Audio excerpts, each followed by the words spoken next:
రైతులు పండించిన ధాన్యానికి క్వింటాలకు 500 బోనస్, నష్టపోయిన పంటలకు ఎకరాకు 25,000 పరిహారం ఇవ్వాలి డిమాండ్ చేస్తూ కాంగ్రెస్ ప్రభుత్వం ప్రజలకు అండగా నిలవాలని నేడు కొంగర కలాన్లోని రంగారెడ్డి జిల్లా కలెక్టర్ కార్యాలయంలో మాజీ మంత్రి సబితా ఇంద్రారెడ్డి నేతృత్వంలోని జిల్లా పలువురు ఎమ్మెల్యేలతో కలిసి ఎమ్మెల్యే అరకేపూరి గాంధీ యాదయ్య, ప్రకాష్ గౌడ్, ఎమ్మెల్సీ సురభివాణి, జిల్లా గ్రంథాలయ మాజీ చైర్మన్ సత్తు వెంకటరమణారెడ్డి, ఇబ్రహీంపట్నం ఎంపీపీ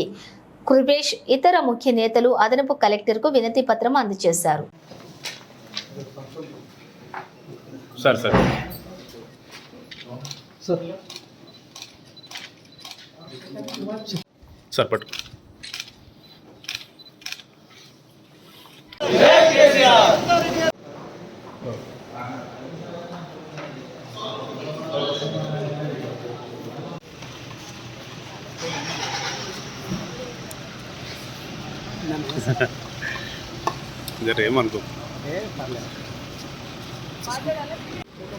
ఈరోజు రాష్ట్ర వ్యాప్తంగా టీఆర్ఎస్ పార్టీ ఆధ్వర్యంలో మా అధ్యక్షుడు గౌరవ మాజీ ముఖ్యమంత్రి వర్యులు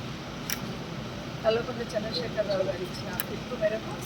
రాష్ట్ర వ్యాప్తంగా అన్ని కలెక్టరేట్లో కూడా ఒక రిప్రజెంటేషన్ కలెక్టర్కి ఇవ్వడం జరుగుతోంది. గతంలో ప్రభుత్వం ఎన్నికల కన్నా ముందు ఇచ్చిన హామీలు ఒక సైడ్ అయితే ఈరోజు వర్షం నీళ్ళున్నా కూడా రైతులకు ఇవ్వకుండా ఇబ్బంది పెట్టిన పరిస్థితిని దృష్టిలో పెట్టుకొని మన కేసీఆర్ గారు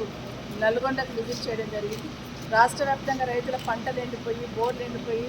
రైతులందరూ ఏడుస్తున్నా కూడా ఈ ప్రభుత్వము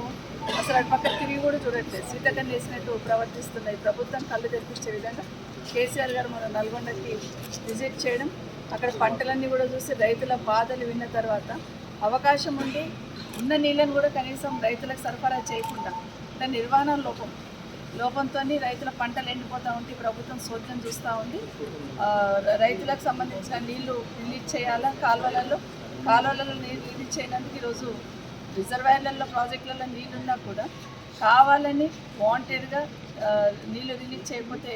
రైతులు ఏ విధంగా ఇబ్బంది పడ్డనేది కళ్ళగట్టినట్టు కేసీఆర్ గారు చూపించిన తర్వాత నిన్న ఈ ప్రభుత్వము కాలువలకు నీళ్ళు వదిలింది. అంటే ఉన్నా కూడా ఏదో ఒక రకంగా ప్రజల్ని ఇబ్బంది పెట్టాలా, లేకపోతే కేసీఆర్ గారిని బదనాం చేయాలనే ఆలోచనతో ప్రాజెక్టులను ఏదో నష్టం జరిగిందని చూపించాలనే ప్రయత్నంతో రైతులకు ఇబ్బంది చేసే పరిస్థితి ఈ కాంగ్రెస్ ప్రభుత్వం చేసింది. నిన్న వాటర్ రిలీజ్ చేస్తే పొలాలకు నీళ్లు పోయినాయి, కానీ అవే వాటర్ కొంత ముందు రిలీజ్ చేసింటే ఈ పాటికి రైతుల పంటలు బాగుండేవి, రైతులు నష్టపోకుండా ఉండేవాళ్ళు. అదొకటైతే కనీసం పంటలు ఎండిపోతూ ఉంటే,